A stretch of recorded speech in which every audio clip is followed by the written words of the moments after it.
तो हमने यहाँ तक कवर कर लिया है जिसमें हमने देखा कि इम्पल्स और इम्पल्स मोमेंटम थ्योरम क्या होता है और इसके कौन कौन से फार्मूलाज होते हैं यहाँ पे। ठीक है, कौन सा फार्मूला कब लगाएंगे उसके बारे में हमने बात करी यहाँ पे कि इंटीग्रेशन वाला कब करेंगे आप ये एवरेज वाला कब यूज़ कर रहे होंगे। ठीक है, अब यहाँ पे एक बात हमें और पता होनी चाहिए कि जो हमारा इम्पल्स होता है, इम्पल्स को दर्शाने का एक सिंबल होता है। ठीक है, अब हर एक चीज़ को सिंबल से दर्शाते हैं, जैसे मोमेंटम को क्या लिखते हैं, पी लिख सकते हैं, वैसे इम्पल्स को हम यहाँ पे जे लिखते हैं। क्या लिखते हैं, आप कैपिटल जे से इसको डिनोट कर सकते हैं यहाँ पे। और इम्पल्स की जो एसआई यूनिट जो होती है वो आपकी न्यूटन सेकंड होती है। ठीक है, न्यूटन सेकंड इसकी एसआई यूनिट होती है। अब यहाँ पे इसके हम कुछ क्वेश्चंस भी करेंगे जिससे कि हमें और ज़्यादा इसके ऊपर क्लैरिटी मिलेगी। ठीक है, तो इस क्वेश्चन से स्टार्ट करते हैं। क्वेश्चन को आराम से पढ़ना है और आराम से सॉल्व करना है। ठीक है, क्वेश्चन बिल्कुल आसान है, बस आपको यहाँ पे थिंकिंग डेवलप करनी है कि कौन सा फॉर्मूला आप इस्तेमाल कर रहे होंगे इन सभी ऑप्शंस के अंदर से। ये जो हमें 5 ऑप्शन यहाँ पे दिख रहे हैं। पहली बात तो एरिया अंडर द ग्राफ, तो ग्राफ का देखिएगा जब भी यूज़ करना है। इसमें तो ग्राफ है नहीं तो ग्राफ का एलिमिनेट कर देते हैं। हमसे बोला क्या, क्वेश्चन को पहले रीड करेंगे, आराम से समझेंगे क्वेश्चन बोला क्या हमसे। क्वेश्चन में कह रहा है एक 0.15 किलोग्राम की क्रिकेट बॉल है, यानी क्रिकेट बॉल है और उसका हमें मास गिवन है कितना, 0.15 kg गिवन है। ठीक है, उसका मास गिवन हमें। ट्रैवलिंग एट 30 मीटर पर सेकेंड, ट्रैवलिंग एट 30 मीटर पर सेकेंड, यानी कि इनिशियल वेलोसिटी ऑलरेडी उसकी गिवन है कितनी, 30 मीटर पर second. is hit by a bat and rebounds in the opposite direction with speed 20 metre पर सेकेंड। अब होता क्या है कि जब बॉल यहाँ से गई, अब यहाँ पे कोई बैट्समैन होगा, तो उस बैट्समैन करता क्या है, बैट्समैन एक बैट की मदद से बॉल को हिट करता है। तो बॉल इधर से आ रही थी 30 मीटर पर सेकेंड की स्पीड से, और बॉल को जब हिट किया तो बॉल जो है उसी डायरेक्शन में वापस चली गई, कितनी की स्पीड से, 20 मीटर पर सेकेंड की स्पीड से वापस चली गई। ठीक है, बिल्कुल, तो जैसे बॉल आई वैसा आपने हिट किया और 20 मीटर पर सेकेंड की स्पीड से बॉल चली गई। अब कांटेक्ट टाइम दे रखा है, contact time between the bat and the ball is 0.01 second. जब भी कांटेक्ट टाइम आपको दे रखा हो, आपको खुद ही क्लियर हो जाना चाहिए कि क्वेश्चन आपका इम्पल्स से रिलेटेड है, मोमेंटम से रिलेटेड है। ठीक है, कांटेक्ट टाइम का मतलब होता है कि कुछ मिली सेकेंड्स के लिए, यहाँ पे खैर सेकेंड दे रखा है ना, तो बिल्कुल छोटे से मिली सेकेंड के लिए यहाँ पे बॉल और बैट के बीच में कुछ कांटेक्ट रहा होगा। ठीक है, कांटेक्ट रहा होगा, तो वो जो कांटेक्ट हुआ ना, वो कांटेक्ट का टाइम दे रखा है 0.01 सेकेंड दे रखा है हमें यहाँ पे। तो हमसे कह रहा है चेंज इन मोमेंटम निकालना है, इम्पल्स निकालना है और एवरेज फोर्स निकालना है। यहाँ पे पहली बात, क्वेश्चन को देखने के बाद आपको इन चीज़ों पे थोड़ा कम फोकस करना होता है कि इतनी सारी डिटेलिंग क्या क्या दे रखी है, बॉल ऐसा ही ऐसा कि क्या है, आपको ये देखना निकालना क्या है और फिर ठीक है, फिर आप कर लोगे इस चीज़ को। पहले मैं आपसे बोल रहा है कि चेंज इन मोमेंटम निकालना है। अब चेंज इन मोमेंटम कैसे निकालते हैं, यहाँ पे लिखा नहीं है, शायद किसी स्लाइड में लिखा होगा, अगर नहीं भी लिखा है तो ऐसा कोई इतना इशू नहीं है। अभी मैं आपको बता देता हूँ क्या होता है। ठीक है, बाकी होना चाहिए था। Okay, not a problem at all. एक सेकेंड, नहीं है, चलो देखो यहाँ पे चेंज इन मोमेंटम तो पता होगा कैसे निकालते हैं। मोमेंटम का मतलब क्या होता है, mass into velocity. Change in momentum यानी कि पहले क्या था बाद में क्या हो गया, पहले क्या था और बाद में क्या हो गया। तो इसका फॉर्मूला क्या होता है, चेंज इन मोमेंटम निकालना है तो इक्वल टू क्या हो जाएगा, mass into final velocity minus यहाँ पे इनिशियल वेलोसिटी करते हैं। ठीक है, यहाँ पे क्या करते हैं, m v minus m u करते हैं। मास तो हमारा कॉमन है दोनों के अंदर, तो मास को कॉमन लेते हैं, अंदर क्या आता है वी माइनस यू। इसी प्रकार से हम चेंज इन मोमेंटम को निकालते हैं। मास कितना दे रखा है, मास हमें केजी के अंदर गिवन ऑलरेडी, तो 0.15 kg। फाइनल वेलोसिटी हमारी यहाँ पे क्या है, फाइनल वेलोसिटी यहाँ पे हमारी है 20, क्या है 20, जब पीछे को गई है बॉल वापस, यानी final velocity v equal to कितना दे रखा है, 20 मीटर पर सेकंड दे रखा है। बट यहाँ पे एक छोटा सा ट्विस्ट है आपको जो कि ध्यान देना है। क्या यहाँ पे बोला गया, अपोजिट डायरेक्शन बोला उसने, क्या बोला, अपोजिट डायरेक्शन। ठीक है, तो अगर बॉल जब इस तरफ आया तो मैंने माना कि 30 मीटर पर सेकेंड है, 30 मीटर पर सेकेंड है, पर जब अपोजिट डायरेक्शन में गया तो मुझे उसका डायरेक्शन को अपोजिट बताने के लिए क्या यहाँ पे नेगेटिव सिंबल लगाना चाहिए, बिल्कुल लगाना चाहिए। यानी कि फाइनल वेलोसिटी मेरी यहाँ पे क्या होगी, -20 होनी चाहिए, -20, उसमें से माइनस करना है 30 को। ठीक है, अब इसमें से इसको करेंगे, कितना आएगा आपका, ये 0.15 और माइनस माइनस आपका यहाँ पे प्लस हो जाएगा, यानी कि -50 हो जाएगा। और यहाँ पे मल्टीप्लाई करने पाएगा आपका 7.5 आ जाएगा। और सिंबल कौन सा आएगा, नेगेटिव का। ये सिंबल क्या हमें बता रहा है, ये मतलब ये साइन हमें, नॉट सिंबल, इट्स साइन। ठीक है, तो साइन हमें क्या बता रहा है कि डायरेक्शन, क्या बता रहे हैं, डायरेक्शन की, डायरेक्शन क्या है, अपोजिट डायरेक्शन है। ठीक है, इसकी यूनिट भी साथ में लिखेंगे, केजी मीटर पर सेकेंड। ठीक है, तो ये होता है हमारा मोमेंटम, चेंज इन मोमेंटम हमने निकाल लिया। सेकंड पार्ट में कह रहा है हमसे इम्पल्स निकालना, इम्पल्स यानी कि आप इम्पल्स को आई भी लिख सकते हो, खैर आप जे लिखते हैं इन जनरल, ठीक है। तो इम्पल्स हमारा होता है क्या, अब देखो इसका सीधा सा रिलेशन है, चेंज इन मोमेंटम जो होता है वही हमारा इम्पल्स होता है, चेंज इन मोमेंटम जो होता है वही हमारा इम्पल्स होता है। देखो यहाँ पे इस बात को देखो, यहाँ पे चेंज इन मोमेंटम क्या होता है, हमारा इम्पल्स होता है, ठीक है, बिल्कुल ठीक है। अब चेंज इन मोमेंटम हमारा इम्पल्स होता है तो हम कह सकते हैं कि हमारा इम्पल्स जो है चेंज इन मोमेंटम है, यानी इम्पल्स की वैल्यू क्या आ गई यहाँ पे, इम्पल्स हमारा आ गया -7.5। अब यहाँ पे उसका ध्यान देना है कि इम्पल्स के लिए क्या लिखते हैं, न्यूटन सेकेंड। इम्पल्स क्या होता है हमारा, न्यूटन सेकेंड के अंदर इसकी वैल्यू नापी जाती है, ठीक है। तो इसकी वही वैल्यू आ गई। मैग्नीट्यूड की अगर बात करें, मैग्नीट्यूड जो हमारा वो जो मोमेंटम का है, चेंज इन मोमेंटम का, वही यहाँ पे इम्पल्स भी कहलाएगा, सेम बात है ये। तो थर्ड पार्ट में कह रहा है हमसे कि average force exerted by the bat, तो बैट ने कितना एवरेज फोर्स लगाया होगा, ठीक है, फोर्स यहाँ पे बताना हमें। अब एवरेज फोर्स हमें पता है, एवरेज फोर्स का क्या रिलेशन है इस सवाल में, देखो एवरेज फोर्स का रिलेशन होता है कि इम्पल्स की वैल्यू को टाइम से डिवाइड करते हैं, इम्पल्स की वैल्यू को टाइम से डिवाइड कर देते हैं, ठीक है, बिल्कुल सब कुछ फॉर्मूला के अकॉर्डिंग ही चल रहा है जैसा पढ़ाया गया, ठीक है। तो एवरेज फोर्स निकालना है, एवरेज फोर्स निकालने के लिए क्या करेंगे, यहाँ पे जो भी हमारा इम्पल्स होगा उसको डिवाइड करते हैं टाइम से, ठीक है, जितना भी टाइम लगा उससे डिवाइड कर देंगे। तो यहाँ पे हमारा जो इम्पल्स है वो कितना है, 7.5 है। हमारा जो टाइम लगा है यहाँ पे, हम टाइम की बात कर रहे हैं ना, तो टाइम हमारा 0.01 है, ठीक है। इसको आप सॉल्व करेंगे, ऊपर जाएगा तो यहाँ पे 2 0, और यानी कि यह आ जाएगा आपका 750 न्यूटन, ठीक है। फोर्स आपका एवरेज फोर्स यहाँ पे 750 न्यूटन का लगा है इस क्वेश्चन के अंदर, ठीक है। उम्मीद करता हूँ क्वेश्चन आपको क्लियर हो गया होगा। अब हम बढ़ते हैं अपने अगले क्वेश्चन की तरफ, जिसमें कह रहा है एक फुटबॉलर है जो कि एक फुटबॉल को किक करता है, फुटबॉलर है, फुटबॉल को किक करता है, और फुटबॉल का यहाँ पे मास गिवन है हमें, ठीक है। तो डिटेल्स पे जाना है, हमें क्या क्या बता रखा है यहाँ पे, फुटबॉल का मास गिवन है 0.3 kg and its gains a speed of 10 metre पर सेकेंड, यानी कि बॉल ऐसे रखा हुआ था, बॉल ऐसे रखा हुआ था इनिशियली, यानी यू उसका 0 था, स्टार्टिंग में कुछ भी उसके अंदर स्पीड वगैरह नहीं था। जब फुटबॉलर ने किक किया तो बॉल आगे को मूव करने लग गया, कितनी की स्पीड से, 10 मीटर पर सेकेंड की स्पीड से। If his foot remains in contact for 10 millisecond, अब देखो अब फुट जब लगा होगा, पैर जब लगेगा इस पे, ठीक है, अब पैर समझ लो इसको, ठीक है, तो पैर जब लगेगा इसके ऊपर तो बीच में कांटेक्ट होगा, तो कांटेक्ट होने का जो समय है वो 10 मिली सेकेंड बोल रखा है, 10 मिली सेकेंड, ठीक है, सेकंड से भी छोटा, मिली सेकेंड बोल रखा है। तो आपको क्या निकालना है, पहले पार्ट में चेंज इन मोमेंटम, अभी आपने देखा चेंज इन मोमेंटम कैसे निकालना है, एक्जैक्टली आप वैसे यहाँ पे निकाल रहे होंगे, ठीक है। तो चेंज इन मोमेंटम कैसे निकालेंगे, final minus initial velocity into में उसके मास से मल्टीप्लाई कर देंगे, जो कि 0.3, और यहाँ पे 10 माइनस 0 हो जाएगा, जो कि क्या देगा हमें, 3 kg मीटर पर सेकेंड देगा, ठीक है।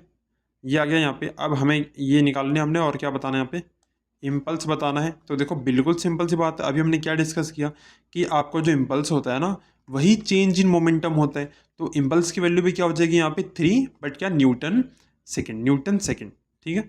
ये बात क्लियर होगी आपको। अब सेम क्वेश्चन है बिल्कुल, देखो एवरेज फोर्स निकालना, हमने ये क्वेश्चन अभी किया हुआ है, सेम ऐसा ही क्वेश्चन है ना। एवरेज फोर्स अब आप समझ गए हो कैसे निकालते हैं एवरेज फोर्स, है ना। तो एवरेज फोर्स आप कैसे निकालोगे, जो भी आपको यहाँ पे मोमेंट वो इम्पल्स गिवन होगा, सॉरी इम्पल्स जो भी आएगा, इम्पल्स की वैल्यू को आप जो है डिवाइड कर रहे होंगे किससे, टाइम की वैल्यू से, बट यहाँ पे टाइम मिली सेकंड के अंदर दे रखा है, बट टाइम हमें सेकंड के अंदर लेना है। तो देखो मिली सेकंड को जब भी सेकंड में कन्वर्ट करना होता है तो हम मल्टीप्लाई करते हैं 10 की पावर -3 से, 10 की पावर -3 से मल्टीप्लाई करते हैं, यानी जो 10 मिली सेकंड है उसको मल्टीप्लाई कर देंगे, 10 मिली सेकंड को मल्टीप्लाई कर देंगे 10 की पावर -3 से, 10 की पावर -3 से सेकंड कैंसिल हो जाएगा, अगर आपको थोड़ा समझाया जाए यहाँ पे तो, है ना। तो ये क्या हो जाएगा आपका 3 इंटू में, और ये -3 और ये 1, यानी कि नीचे आया यहाँ पे 10 का पावर -2, इसको ऊपर लेके आएंगे तो 10 की पावर 2 न्यूटन। तो यहाँ पे ये इसका आसान सा आंसर हो जाना चाहिए। देखो पिछला क्वेश्चन थोड़ा सा टाइम लगा क्योंकि इसको समझाना था, और यहाँ पे हमने इसको किया तो ये तुरंत हो गया, ठीक है, जो कि हमने एक अंडरस्टैंडिंग बिल्ड कर लिया कि किस प्रकार से ये क्वेश्चन हो रहा है यहाँ पे। अब इस क्वेश्चन को करते हैं जिसमें कह रहा है कि एक बॉल है जिसका कि मास m है, वो एक वॉल को हिट करती है एक स्पीड के साथ, ठीक है, स्पीड उसका v दे रखा है, और एक एंगल बनाती है theta, with the horizontal, and it rebounds at the same speed and at same angle, ठीक है, तो सेम एंगल पे ही रिबाउंड कर जाती है। Find the impulse of the force applied by the wall on the ball. अब देखो बातें यहाँ पे क्या क्या बोली गई हैं, एक बॉल है मास m का, ठीक है, वो एक बॉल पे, वो एक वॉल पे यानी दीवार पे हिट करता है, बट ऐसा सीधा हिट नहीं करता क्योंकि बॉल रखा ना एक एंगल पे हिट करता है। तो मान लेते हैं ऐसे एक एंगल पे बॉल जाके दीवार पे हिट करता है, ठीक है, और उसी सेम एंगल से रिबाउंड कर जाता है, यानी ऐसे जाके बॉल टकराया इससे तो उसी सेम एंगल पे ऐसे रिबाउंड कर जाता है, ठीक है। और उसके इसमें भी एंगल सेम बोला गया, हमें सेम बोला गया एंगल, ठीक है, और सेम स्पीड बोली गई यहाँ पे, ये तो अच्छी बात है।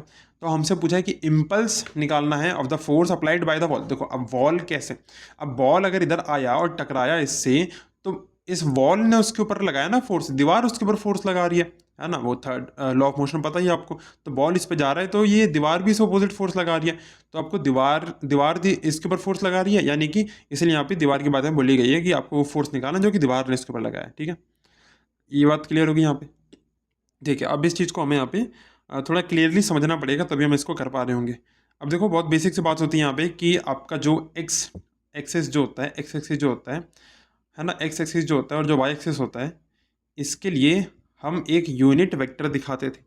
अब ये यूनिट वेक्टर क्या होता है, अगर किसी ने नहीं पढ़ रखा है तो कोई बात नहीं, मैं इजीली आपको समझाता हूँ। कि यूनिट वेक्टर का मतलब होता है डायरेक्शन दिखाने के लिए यूज़ करते हैं, ठीक है, डायरेक्शन के लिए। तो अगर एक्स डायरेक्शन में होता है तो हम बनाते थे आई, मतलब आई कैप बनाते थे, तो आई याद रखो, आई होता है एक्स के लिए, ठीक है, और जे कैप बनाते, कैप लगाई देते हैं। आई कैप होता है एक्स के लिए, जे कैप होता है हमारा वाई के लिए होता है, ठीक है, डायरेक्शन दिखाने के लिए होता है। अब इस डायरेक्शन का क्या काम है, क्योंकि यहाँ पे एक थीटा बन रहा है, कुछ एंगल बन रहा है, और ऐसे सीधा सीधा सॉल्व होगा नहीं, यानी अब जब भी एंगल थीटा बनता है ना, एंगल थीटा बनता है, और क्योंकि यहाँ पे हम देख पा रहे हैं कि हम इसको एक्स और वाई दोनों के अंदर रिप्रेजेंट कर सकते हैं, इस पूरी कंडीशन को एक्स और वाई में रिप्रेजेंट कर सकते हैं, यानी कि ये एक 2D टाइप का है, और यहाँ पे फिर हम वेक्टर का इस्तेमाल करते हैं, जो कि वेक्टर कंपोनेंट्स किए जाते हैं यहाँ पे, ठीक है। तो सारी बातें यहाँ पे क्लियर करते हुए चलेंगे कि आखिर क्यों हम किस चीज़ को कर रहे हैं। तो ये वॉल हो जाती है हमारी, वॉल के ऊपर जाके लगती है बॉल, ठीक है। तो ये बॉल हमारी गई और इस पॉइंट पर आके टकरा जाती है मान लो, और फिर यहाँ से वापस चली जाती है इस तरीके से, ठीक है। Angle theta with the horizontal, horizontal बनाना आता है हमें, हॉरिजॉन्टल ऐसे ड्रॉ कर देते, हॉरिजॉन्टल यहाँ पे ना ऐसे ड्रॉ कर देते हैं यहाँ पे। तो ये लो हमने एक हॉरिजॉन्टल ड्रॉ कर दिया यहाँ पे, ठीक है, बिल्कुल। देखो समझ में आ रहा होगा, एक्स और वाई जैसा कुछ दिख रहा है यहाँ पे, ग्राफ जैसा दिख रहा है ना बीच में, तो कोई दिक्कत नहीं है, हो जाएगा इजीली क्वेश्चन अभी है। अब यहाँ पे देखो इस केस में इधर क्या है, इधर आपका इनिशियल है, और इधर ऊपर के केस में इधर क्या आपका फाइनल वेलोसिटी होगा, जो कि मतलब सेम सेम ही दे रखा है सब कुछ हमें, वो कोई प्रॉब्लम नहीं है। यहाँ पे एंगल बन रहा है, वो एंगल हमारा थीटा, ठीक है, और यहाँ भी जो एंगल बन रहा है वो भी एंगल है थीटा, सेम ही एंगल है। और इधर हमारा इनिशियल वेलोसिटी, इधर हमारा फाइनल वेलोसिटी हो रहा है, इधर हमारा फाइनल वेलोसिटी हो रहा है, ठीक है। अब यहाँ पे कुछ बातें हमें ध्यान समझनी है, क्या कि अगर यहाँ पे अगर एक पैरेलल ड्रॉ करें, इसको ग्राउंड मान लेते हैं ना, अब नीचे ग्राउंड है, तो यहाँ पे ग्राउंड अगर पैरेलल ऐसे मान ले हम, तो देखो आपको एक जेड फिगर दिख रही है, ऐसे जेड फिगर, इसका मतलब इसके अंदर अल्टरनेट इंटीरियर एंगल लग रहा है। तो ये वाला अगर थीटा, ये वाला थीटा है, तो ये वाला क्या हो जाएगा, यहाँ पे नीचे, यहाँ नीचे ये भी थीटा हो जाएगा, ये भी थीटा हो जाएगा यहाँ पर, ठीक है, इतना क्लियर हो रहा है आपको। और यहाँ देखो अब ये लाइन ऐसे जा रही है, ये लाइन हमारी जो ऊपर को जा रही है फाइनल वाली, अगर मैं इस पर किसी भी लाइन पे ऐसे पैरेलल लाइन्स ड्रॉ कर लूँ, ऐसे पैरेलल लाइन अगर ड्रॉ कर लूँ, अगर ड्रॉ कर लेता हूँ, ठीक है, तो यहाँ पे होगा क्या, यहाँ पे ये वाला जो थीटा दिख रहा है वही थीटा यहाँ पे भी होगा, वही थीटा यहाँ पे भी होगा, वही थीटा यहाँ पे भी होगा, यानी थीटा हमारा सेम रहेगा। तो क्यों ना मैं इसको यहाँ ऊपर एक थीटा यहाँ पे ड्रॉ कर लेता हूँ, एक सेकंड कलर चेंज कर लूँ उसका, ताकि इजीली विजिबल हो जाए हम क्या कहना चाह रहे हैं यहाँ पे। तो देखो यहाँ पे अगर मैं ऐसे ड्रॉ कर लूँ तो यहाँ भी ये थीटा आ गया, ये थीटा सब सेम ही है यहाँ पे। अब हम करेंगे यहाँ पे इसका वेक्टर कंपोनेंट, तो कलर चेंज कर लेते हैं जिससे कि आपको क्लियरली समझ में आ जाए कहाँ का वेक्टर कंपोनेंट हम कर रहे हैं, ठीक है। ब्लू से कर देते हैं। अब देखो जब भी थीटा, थीटा के जो साथ होता है उसके साथ लिखते हैं कॉस थीटा, क्या लिखते हैं, कॉस थीटा, ठीक है। थीटा के साथ जो होता है उसके साथ लिखते हैं कॉस थीटा, ठीक है। तो यहाँ पे दिख रहा है थीटा। अब बॉल का कुछ मास भी तो होगा, एम मास होगा, ठीक है, बॉल का कुछ मास है, बॉल का मास क्या, एम मास है, ठीक है। अब बॉल जा रहा है, इनिशियल वेलोसिटी की बात करें, इनिशियल वेलोसिटी की बात करें तो इनिशियल वेलोसिटी में इसका कंपोनेंट कर देते हैं, इनिशियल वेलोसिटी में इसका कंपोनेंट कर देते हैं। तो ये थीटा के साथ क्या हो जाएगा, थीटा के साथ हो जाना चाहिए उसको, थीटा के साथ क्या हो जाएगा, कॉस थीटा, थीटा के साथ कॉस थीटा, है ना, थीटा के साथ उसको कॉस थीटा बोल सकते हैं। तो इसका एक वेलोसिटी है, याद रहे। अब यहाँ पे इनिशियल केस बोला है मैंने, ठीक है, इनिशियल ऐसे जा रहा है और ये फाइनल ऐसे जा रहा है, पर यहाँ वेलोसिटी सेम ही है ना, तो हम एक वी वेलोसिटी कंसिडर करेंगे, यहाँ पे यू भी लिखने की आवश्यकता आपको नहीं है, ठीक है, क्योंकि आपको बोल रखा है कि एक स्पीड वी है ना यहाँ पे, तो कोई यू मत लिख देना। तो वी कॉस थीटा हो गया। अब ये वी कॉस थीटा किस डायरेक्शन के अंदर है, ये हमारा आई कैप, आई कैप हम लगाएंगे बताने के लिए कि आई कैप यानी कि एक्स डायरेक्शन के अंदर ये जा रहा है, एक्स की तरफ ये जा रहा है, ठीक है, x की तरफ ये वाला कंपोनेंट यहाँ पे जा रहा है।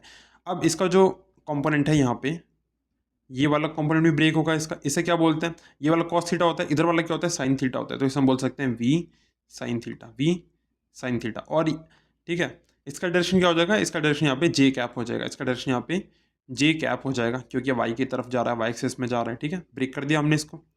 अब यहाँ पे बात करते हैं, इस फाइनल वाले केस में हम यहाँ पे देख रहे हैं, तो ऊपर की तरफ क्या बन जाएगा, यहाँ पे ऊपर की तरफ बन जाएगा v sin थीटा बन जाएगा। ठीक है, और v sin theta j cap. ठीक है, और इस तरफ क्या हो जाएगा, इस तरफ थीटा के साथ क्या हो जाएगा यहाँ पे v cos थीटा। और यहाँ पे डायरेक्शन क्या होगी, अब देखो डायरेक्शन यहाँ पे ध्यान देनी, ये है तो i की डायरेक्शन, बट इस तरफ i लिया तो i कैप पॉजिटिव, इस तरफ लिया अपोजिट डायरेक्शन, इस तरफ अपोजिट डायरेक्शन बोल रही है, यानी कि i कैप कैसा होगा आपका, नेगेटिव होगा। यहाँ पे नेगेटिव i कैप लेना है आपको, नेगेटिव i कैप लेना है, इस बात को ध्यान देना है।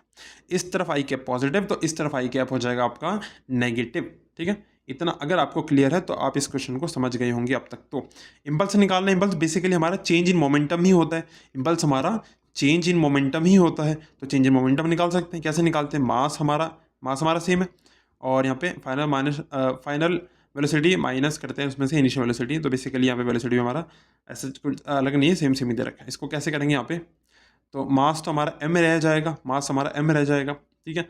और बात करते हैं यहाँ पे फाइनल वेलोसिटी की, तो फाइनल वेलोसिटी होगी क्या, यहाँ पे फाइनल वेलोसिटी होगी क्या, वो होगी, अब क्योंकि ये वेक्टर जो हमने लिया है ना, वेक्टर जो कंपोनेंट ब्रेक किया है, इसमें क्या करते हैं, ये दोनों वेक्टर कंपोनेंट को जोड़ेंगे यहाँ पे, क्योंकि वो दोनों के अंदर जाना चाह रही है ना। अब देखो बॉल जैसे, अब बॉल जब थ्रो कर रहे हो आप, बॉल को मान लो आप थ्रो करते हो कहीं पे, तो वो एक्स एक्सिस और वाई एक्सिस दोनों के अंदर ही तो ट्रैवल कर रही है, दोनों में ट्रैवल कर रही है, यानी कि दोनों को कंसिडर किया जाएगा यहाँ पे। यानी फाइनल वेलोसिटी यहाँ पे हो जाएगी v cos theta, but direction कौन सा आएगा, माइनस आई कैप, और साथ में कौन सा आएगा कंपोनेंट हमारा v sin थीटा जे कैप।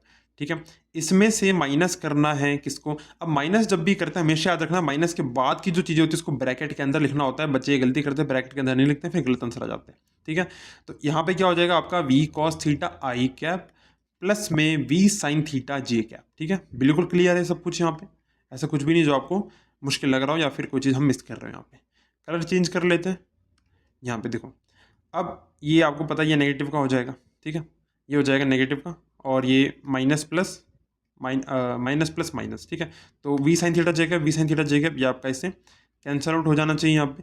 तो आपका क्या बच जाएगा, यहाँ पे ये v दिख रहा है m, एक सेकेंड, हम इसे क्या लिखेंगे, इसे लिखते हैं एम वी कॉस थीटा, है ना। और यहाँ पे भी क्या हो जाएगा आपका ये v cos थीटा दोनों दिख रहा है यहाँ पे, यानी कि, और ये m भी हमारा है यहाँ पे माइनस, तो 2 times of m v cos theta, और डायरेक्शन क्या रहेगा हमारा यहाँ पे, डायरेक्शन रहेगा हमारा आई कैप रहेगा। ठीक है, अब यहाँ पे इस बात को समझो कि यहाँ पे हुआ क्या, इस वॉल ने बेसिकली, ये जो वॉल थी यहाँ से, वॉल ने इस तरफ से क्या लगाया, फोर्स लगाया इस बॉल के ऊपर, दीवार ने इस तरफ को फोर्स लगाया बॉल के ऊपर, इसलिए नेगेटिव साइन यहाँ पे लगा, इसलिए यहाँ पे ये नेगेटिव साइन हमें बता रहा है, राइट। ये नेगेटिव हमें यहाँ पे ये चीज़ समझा रही है। उम्मीद करता हूँ क्वेश्चन आपको क्लियर हो गया होगा। एक बार आप फिर से इसको देख लें, अगर आपको क्लियर ना हुआ एक बार में ठीक से तो, ठीक है, वैसे क्लियर हो ही गया होगा, मुझे पूरी उम्मीद है इस बात की।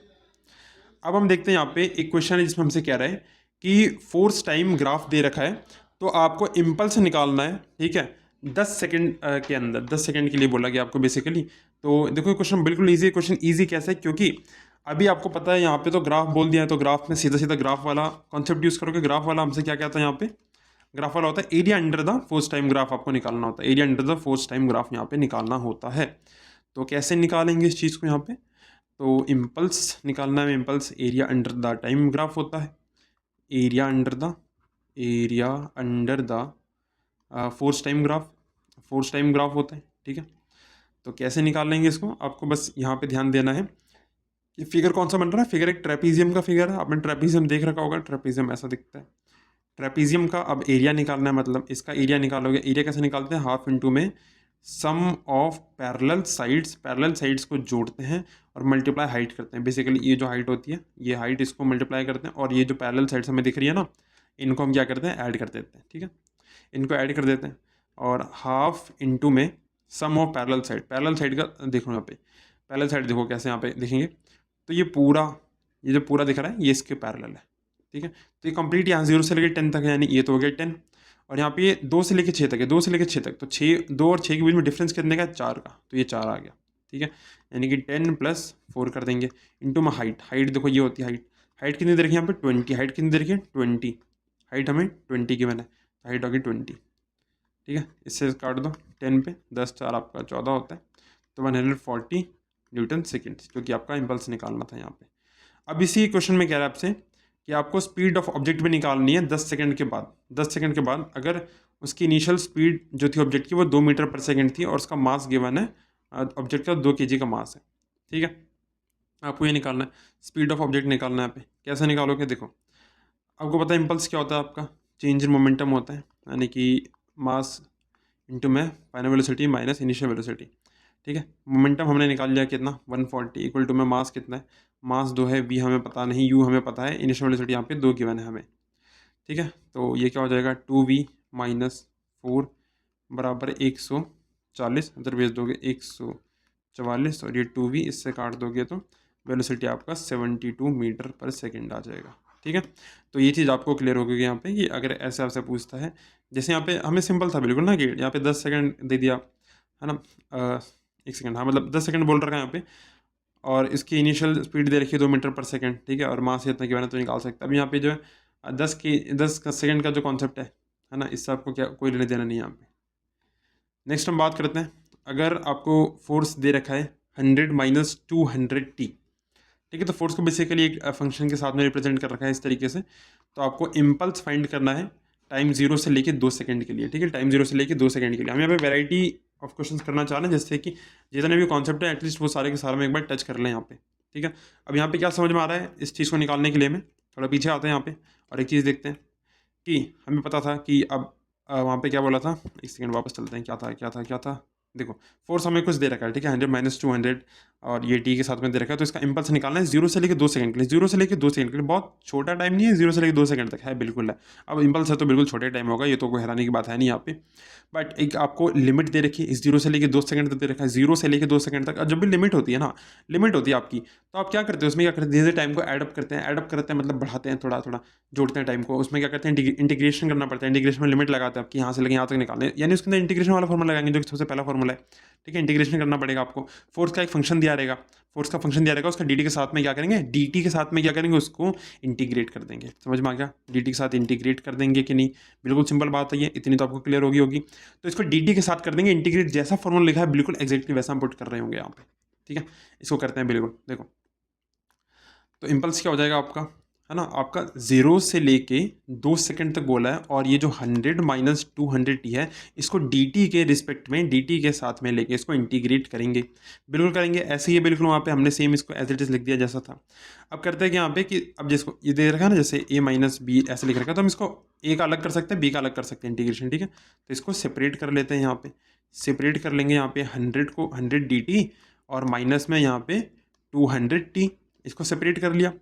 ठीक है, सेपरेट कर लिया। अब क्या करेंगे इसका, अब यहाँ पे हमें वैल्यू पुट करनी होती है, कैसे, upper limit minus lower limit put करनी होती है, upper limit minus lower limit put करनी होती है। अपर लिमिट की वैल्यू को पुट करते हैं, कुछ वैल्यू आती है, लोअर लिमिट की वैल्यू को कुछ पुट करते हैं तो कुछ आता है, फिर उसको माइनस कर देते हैं।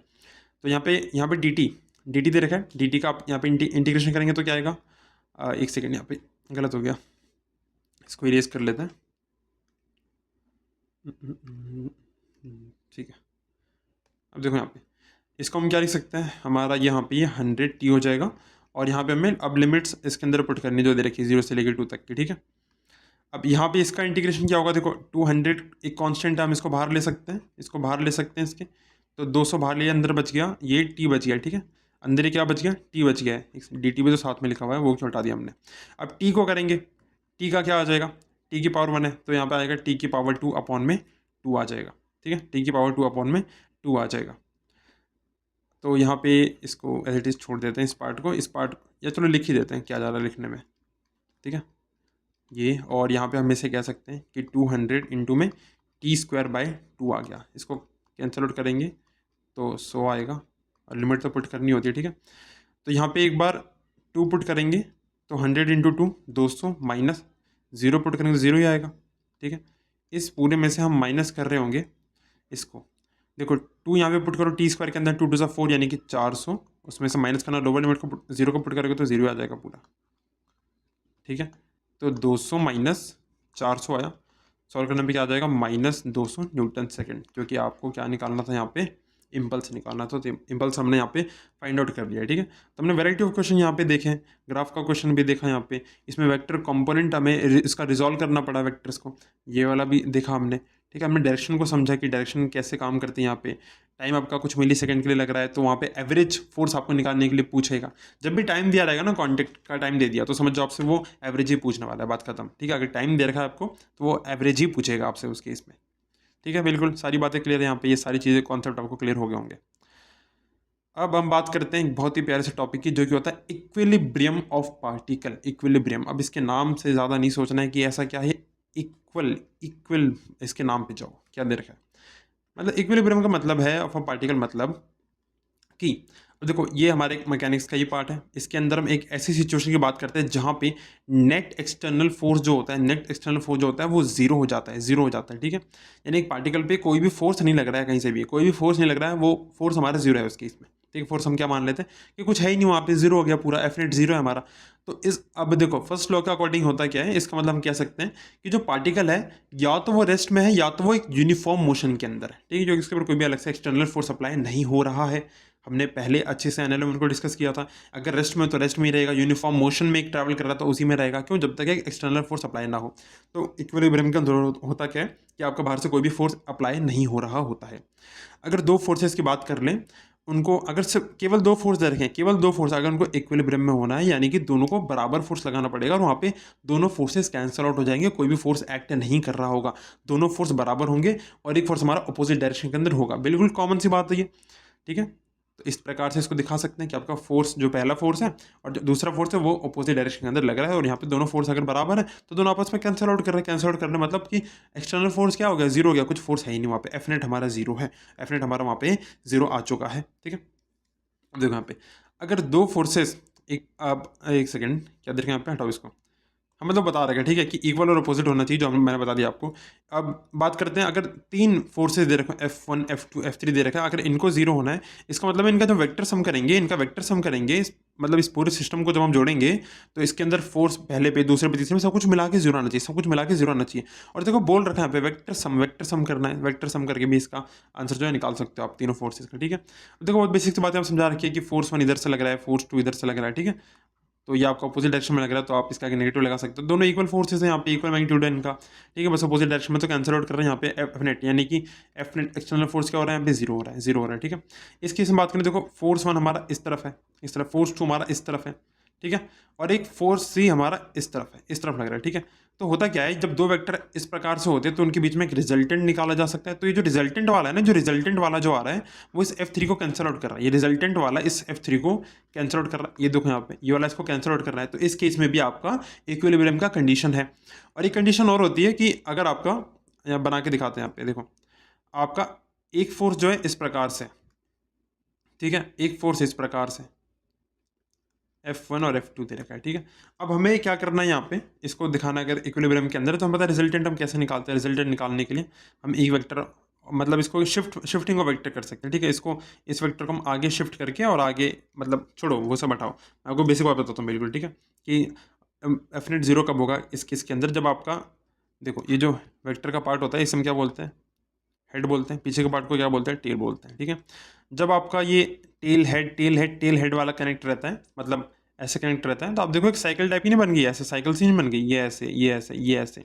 तो इस केस में भी क्या होता है, आपका जो नेट फोर्स होता है ना पूरा, वो नेट फोर्स पूरा जीरो हो जाता है, नेट फोर्स पूरा जीरो हो जाता है, ठीक है। ये बात उम्मीद करता हूँ आपको क्लियर होगी, बहुत ज़्यादा इंपॉर्टेंट है, हमें समझ में आनी चाहिए इक्विलिब्रियम होता क्या है, ठीक है। केमिस्ट्री के अंदर भी काफ़ी अच्छा खासा यूज है इसका।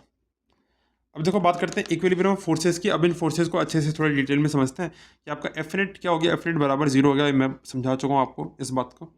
अब एफ नेट अगर जीरो है, एफ नेट अगर जीरो है तो फार्मूला का इसका फार्मूला क्या होता है, नेट फोर्स हमें अगर निकालना, फार्मूला क्या होता है वैसे, मास इंटू एक्सेलरेशन। अगर फोर्स की बात कर ले तो मास इंटू एक्सेलरेशन होता है ना, इसका मतलब यहाँ पे हम ये कहना चाह रहे हैं, देखो ऑब्जेक्ट का कुछ मास होगा, ऑब्जेक्ट का कुछ मास हो सकता है, इसका मतलब एक्सेलरेशन जीरो होना चाहिए, इसका मतलब एक्सेलरेशन वहाँ पे जीरो होना चाहिए, है ना। इसका मतलब एक्सेलरेशन क्या होगा, जीरो होगा, ये बात हो सकती है, ठीक है। अब एक बात और हो सकती है कि ऑब्जेक्ट अगर मासलेस है, अगर जो आपका ऑब्जेक्ट है, इफ़ लिख लेना इसकी जगह अगर की जगह, ठीक है। इफ़ अगर आपका ऑब्जेक्ट जो है ना वो मासलेस है, कैसा है, मासलेस। मासलेस मतलब उसका मास ऑलमोस्ट है ही नहीं, ऑलमोस्ट है नहीं उसका मास। अब कुछ मास है नहीं तो हम उसका मास जो है कंसिडर कर सकते हैं कि मास उसका क्या है, ज़ीरो है, मास उसका ज़ीरो है। इस केस में भी एफ नेट बराबर ज़ीरो आ सकता है। बट अगर इसको भी ज़ीरो ले लें और क्या एक्सेलेरेशन को भी ज़ीरो ले लें, क्या ये बात शोभा देती है, नहीं देती। अगर मास हमारा ज़ीरो है ना तो हमें ये समझना पड़ेगा यहाँ पे कि एक्सेलेरेशन हमारा एग्जैक्टली ज़ीरो नहीं हो सकता, एग्जैक्टली ज़ीरो नहीं हो सकता। एफ नेट हम ज़ीरो कह रहे हैं कब, जब मास हमारा ज़ीरो है तो हमारा जो एक्सेलेरेशन है ना वो नॉट इक्वल टू ज़ीरो में भी हो सकता है। हो सकता है कि उसका वहाँ पे कुछ एक्सेलेरेशन हो या हो सकता है एक्सेलेरेशन ना भी हो, दोनों ही कंडीशन यहाँ पे हो सकती है, ठीक है। अब एक बात हमें पता होनी चाहिए कि जो हमारे जो मासलेस ऑब्जेक्ट्स होते हैं ना, जब मासलेस ऑब्जेक्ट्स का जब हम एक्सेलेरेशन की बात करते हैं तो इनके एक्सेलेरेशन के लिए हमें फोर्स की रिक्वायरमेंट ही नहीं होती, फोर्स की रिक्वायरमेंट ही नहीं होती। फोर्स की रिक्वायरमेंट क्यों नहीं होती, क्योंकि जो आपका मासलेस जो ऑब्जेक्ट्स होते हैं ना, मासलेस जो ऑब्जेक्ट होते हैं उनके अंदर फोर्स आपका बैलेंस हो जाता है, फोर्स आपका बैलेंस हो जाता है किसके अंदर, मासलेस ऑब्जेक्ट्स के अंदर। ये बात इंपॉर्टेंट है, याद रखनी है हमें। यहाँ से हम एक बात और कंसिडर कर सकते हैं कि हमारा जो एफ नेट है, हम फोर्स की बात कर रहे हैं, जो नेट फोर्स हमारा एक्स डायरेक्शन के अगर अंदर है तो मास ही रहता है, उससे फर्क पड़ता नहीं, एक्सेलेरेशन हमारा चेंज होगा। जिस डायरेक्शन में हमारा फोर्स लगता है उसी डायरेक्शन में एक्सेलेरेशन भी एक्ट करता है, यानी हम कह सकते हैं एक्सेलेरेशन हमारा यहाँ पे एक्स डायरेक्शन के अंदर है, ठीक है। उसी तरह हम कह सकते हैं अगर वाई की बात कर लें, वाई एक्सिस में, तो यहाँ पे वाई डायरेक्शन के अंदर है। हम जेड की भी बात कर सकते हैं तो इस तरह से लिख सकते हैं, ठीक है। जेड ये थोड़ा सा नीचे लिखा रहता है, ठीक है, एम यहाँ पे ए है और ये छोटा सा वाई है इसके नीचे, ठीक है, समझ में आ रहा है, डायरेक्शन दिखाने के लिए यूज़ करते हैं इसका। नेक्स्ट हम बात करते हैं यहाँ पे टेंशन। टेंशन बहुत ज़्यादा है हमें जीवन को लेके।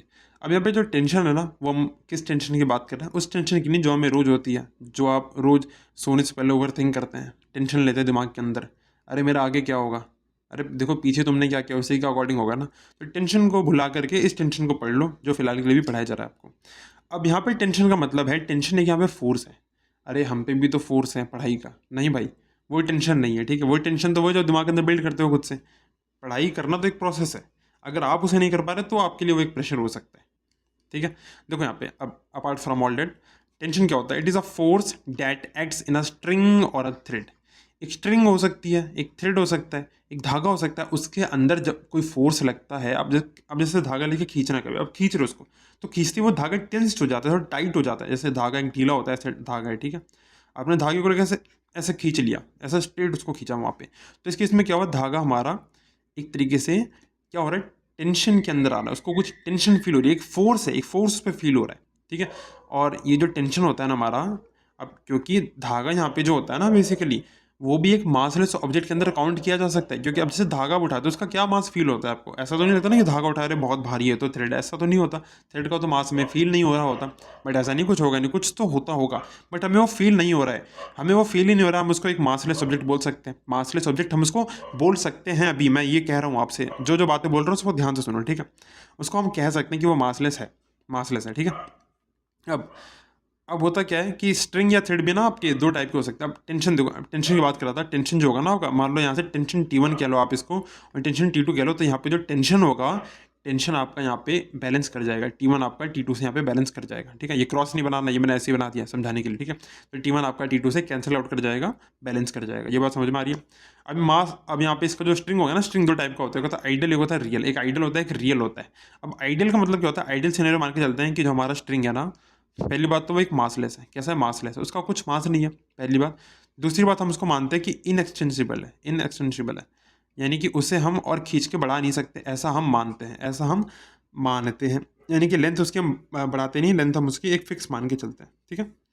रियल केस के अंदर क्या होता है, रियल केस के अंदर हम मासलेस की जगह मैसिव लेते हैं, क्या लेते हैं, मैसिव। मैसिव मतलब क्या है, मैसिव मतलब ऐसे ऑब्जेक्ट्स जिनके अंदर कुछ मास है उनको मैसिव बोला जाता है। वैसे इंग्लिश में मैसिव का मतलब होता है बहुत ही विशाल का कुछ होता है उसको बोलते हैं, बट यहाँ पे मैसिव का मतलब होता है कि उसके अंदर कुछ मास एग्जिस्ट करता होगा। जैसे अब एक मोटी सी रस्सी ले लो आप, मोटी सी रस्सी, ठीक है, उसके अंदर तो कुछ मास होगा ना, बिल्कुल उसके अंदर कुछ मास होता है, और हम ये मान के चलते हैं कि वो एक्सटेंशिबल होती है, वो एक्सटेंशिबल हो सकती है, बट उसको इनएक्सटेंशिबल मान के चल रहे हैं फिलहाल के लिए, फिलहाल के लिए, ठीक है। आगे जैसे चीज़ों को पढ़ेंगे वो कवर होती जाएंगी क्या क्या है, ठीक है। अब आइडियल स्ट्रिंग हमारी मासलेस होती है, आइडियल स्ट्रिंग हमारी मासलेस होती है, तो क्या हम कह सकते हैं कि यहाँ पे एफ नेट हमारा ज़ीरो होता है, फ्रेंड हमारा एक सेकेंड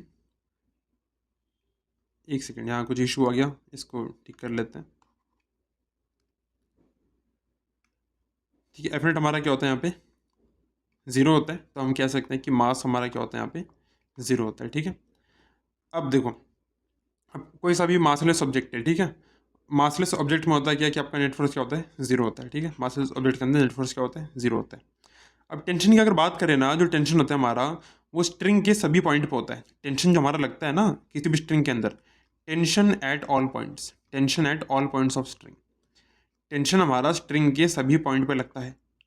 ठीक है जी, लगता है तो क्या करें, बट हम क्या करते हैं पढ़ते वक्त केवल उसके एंड्स पे ही टेंशन देखते हैं। जैसे मैंने एंड्स पे, इसके एंड पे ड्रॉ किया, इस एंड पे ड्रॉ किया, इस एंड पे ड्रॉ किया, टेंशन बताया मैंने आपको। ठीक है, तो टेंशन को हम सिर्फ एंड पॉइंट पे ही देख रहे होते हैं, हम पूरे स्ट्रिंग से फर्क नहीं पड़ता कि किस पॉइंट पे कितना कितना टेंशन है, हम उसको एज अ एक एंड पॉइंट्स पे देख रहे होते हैं। ठीक है, अब एक बात और समझ में आती है यहाँ पे, कुछ चीज़ें कंक्लूड हम कर सकते हैं यहाँ पे कि जो टेंशन होता है ना हमारा, टेंशन जो होता है वो एक पुलिंग फोर्स है, पुलिंग फोर्स है, पुलिंग फोर्स है। इसका मतलब क्या है, अब मान लो कोई व्यक्ति है, जैसे कोई छोटा बच्चा, मान लो छोटा बच्चा क्या करता है, टॉय कार से खेलता है, तो टॉय कार को वो एक थ्रेड से बांध लेता है। ठीक है, और इसको ऐसे क्या करता है, पुल करता है कि पुश करता है, एक बात बताओ, अगर ये थ्रेड लेके इसको अगर पुश करेगा तो पुश करने में क्या होगा, कुछ भी नहीं होगा। थ्रेड थ्रेड तो क्या है, थ्रेड तो ऐसे ऐसे सिकुड़ जाएगा, मतलब सिकुड़ना नहीं बोलते उसको, क्या बोलते जो भी होता है, मतलब ठीक है टैंगल कर जाएगा, मतलब तो आगे तो बढ़ेगा नहीं। तो उसको क्या करना पड़ेगा, उसको पुल करना पड़ेगा। जब तक खींचेगा नहीं, जब तक वो धागे को खींचेगा ही नहीं, तो थ्रेड के अंदर टेंशन बनेगा ही नहीं। तो टेंशन एक पुलिंग फोर्स है, ये बात हमें यहाँ पे क्लियर हो जानी चाहिए अभी के अभी। ठीक है, अब टेंशन जो है ना हमारा वो पूरी स्ट्रिंग के अलॉन्ग लगता है। अब जैसे मान लो ये स्ट्रिंग बनाया, मैंने स्ट्रिंग बनाया, तो ऐसा नहीं होगा टेंशन इधर लग रहा है, टेंशन इधर लग रहा है, टेंशन उधर लग गया, किसी एंगल पे लग गया, ऐसा नहीं होगा। टेंशन उस स्ट्रिंग में ही तो लगेगा, उस स्ट्रिंग में ही टेंशन लगेगा। तो मैं कह सकता हूँ यहाँ पे इस बात को कि आपको जो टेंशन होता है, कि आपका जो टेंशन होता है वो एक्ट करता है, टेंशन एक्ट्स ऑलवेज, हमेशा along the string, along the string, वो स्ट्रिंग पे ही एक्ट कर रहा होता है। एक बात और याद रखने में क्या, कि one string only have one tension, एक जो स्ट्रिंग होगी उस पर केवल एक ही टेंशन होगा। अरे हम दो टेंशन क्यों बना रहे हैं, अब ओवरऑल कट पिट के तो एक ही टेंशन निकालना होता है हमें। ठीक है, एक ही टेंशन हम मान के चल रहे होते हैं, एक सिंगल टेंशन हम निकाल लेंगे वहाँ पे कि कितना है। ठीक है, क्योंकि बैलेंस आउट भी कर रहा होता है, ये भी एक रीज़न है इसके पीछे का। One string only have one tension, एक स्ट्रिंग में एक ही टेंशन लग रहा होता है, एक स्ट्रिंग में दो टेंशन नहीं लग रहे होते हैं, एक स्ट्रिंग में हमारा एक ही टेंशन लग रहा होता है। ये बात हमें यहाँ पे क्लियर हो जानी चाहिए अभी के अभी। ठीक है, तो अगर ये सारी बातें क्लियर हो गई हैं तो यहाँ पे एक छोटा सा डायग्राम बनाएंगे, उस समय चीज़ों को समझेंगे कि कैसे यहाँ पे टेंशन काम कर रहा है हमारा। ठीक है, तो मान लो ऐसा एक हमें दिख रहा है, कुछ सिस्टम दिख रहा है हमें, इसमें दो मास हैं M1 और M2 है, और हमें पता है दोनों मास ना हमारे रेस्ट पे हैं, रेस्ट पे। ठीक है, तो आपका जो M1 के ऊपर का स्ट्रिंग है इसने M1 को होल्ड कर रखा है, M1 के बाद का जो स्ट्रिंग है उसने M2 को होल्ड कर रखा है। अब यहाँ पे मैंने क्या बोला, बाद का स्ट्रिंग, यानी कि यहाँ पे दो स्ट्रिंग है टेक्निकली, एक स्ट्रिंग नहीं, यहाँ पे दो स्ट्रिंग हो गए, क्योंकि एक वो स्ट्रिंग है जिसने M1 को होल्ड कर रखा है, जिसे हम स्ट्रिंग 1 बोल सकते हैं, और यहाँ पे ये दूसरा स्ट्रिंग है जिसे हम स्ट्रिंग 2 बोल सकते हैं। बिल्कुल सही बात है। अब स्ट्रिंग 1 जो होगा ना उसका टेंशन कैसा लगेगा, उसका टेंशन इस प्रकार से लगेगा, स्ट्रिंग 2 का टेंशन इस प्रकार से लगेगा। तो हम कह सकते हैं, क्या हम इसको T1 और T1 नाम दे सकते हैं, इसको क्या हम T2 और T2 नाम दे सकते हैं। T2 T2 क्या नाम है, T2 मतलब टेंशन 2 की बात कर रहे हैं, जो सेकंड स्ट्रिंग में जो टेंशन लग रहा है उसकी बात कर रहे हैं।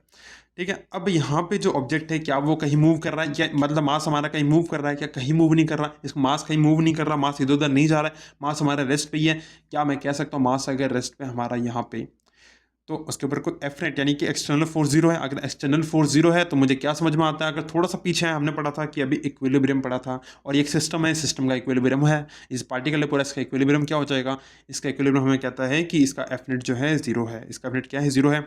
यानी कि अब मैं अगर M1 और M2 को कंसीडर करूं तो इसके लिए मैं कुछ बातें आपको बता सकता हूं कि M1 यहाँ पे कैसा है, M1 यहाँ पे रेस्ट पे है, क्या M2 मेरा रेस्ट पे, हाँ M2 भी मेरा रेस्ट पे है। बिल्कुल सही बात है, ये M1 रेस्ट पे है, M2 रेस्ट पे, दोनों ही रेस्ट पे, दोनों इक्विलिब्रियम पे है।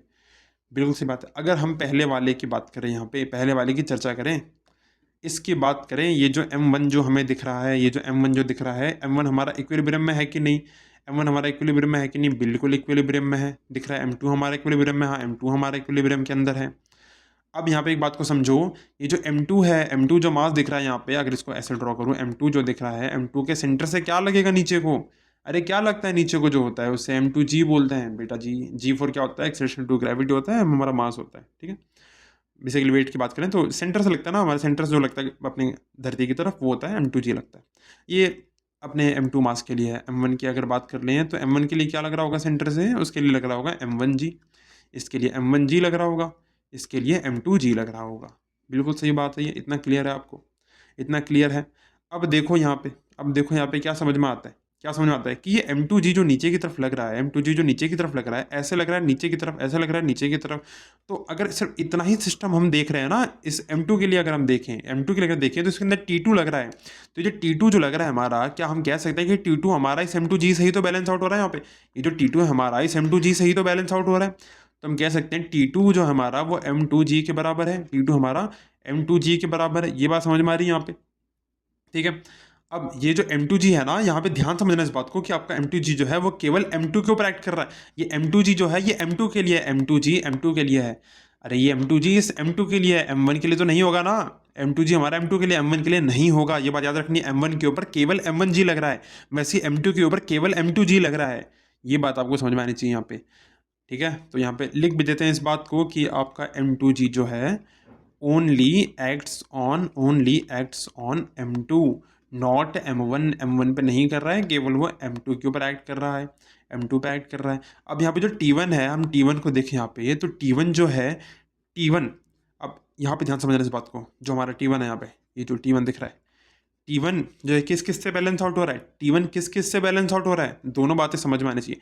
t1 हमारा एक तो यहाँ पे m1g से, t1 हमारा एक तो यहाँ पे जो m1g लग रहा है उससे बैलेंस आउट हो रहा है, उससे बैलेंस आउट हो रहा है। और क्या यहाँ पे टेंशन भी लग रहा है, टेंशन 2, क्या यहाँ पे टेंशन 2 भी लग रहा है t2, तो t2 से भी बैलेंस आउट हो रहा है कि नहीं हो रहा। तो क्या हम कह सकते हैं t1 हमारा जो है वो m1g और साथ में टेंशन 2 दोनों से ही बैलेंस आउट हो रहा है, दोनों से ही बैलेंस आउट हो रहा है। ये बात समझ में आ रही है। अगर वो दोनों से बैलेंस आउट हो रहा है, और क्योंकि यहाँ पे t2 की वैल्यू है मेरे पास, t2 की वैल्यू अगर पुट करूँगा तो मैं कह सकता हूँ t1 equal to m1g plus m2g, m1g plus m2g, दोनों के अंदर मास कॉमन है, सॉरी दोनों के अंदर g कॉमन है।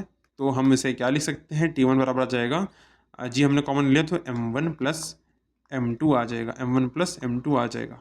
तो ये हमारा टेंशन हो जाएगा t1, और यहाँ पे हमारा टेंशन है t2, ठीक है। टेंशन में बोला था तो हमने समझा यहाँ पे दो स्ट्रिंग है, दो स्ट्रिंग है तो यानी कि दो टेंशन है, दो टेंशन है तो कैसे कैसे यहाँ पे इस चीज़ को निकाला जा रहा होगा, ठीक है। उम्मीद करता हूँ आपको ये बात क्लियर होगी यहाँ पे अच्छे तरीके से, ठीक है। आपको क्या करना है, साथ के साथ रिवीजन करते रहना, नोट्स प्रॉपर्ली बनाते रहना, रिवाइज करते रहना, तभी आपको चीज़ें यहाँ पे क्लियर होती रहेंगी, ठीक है।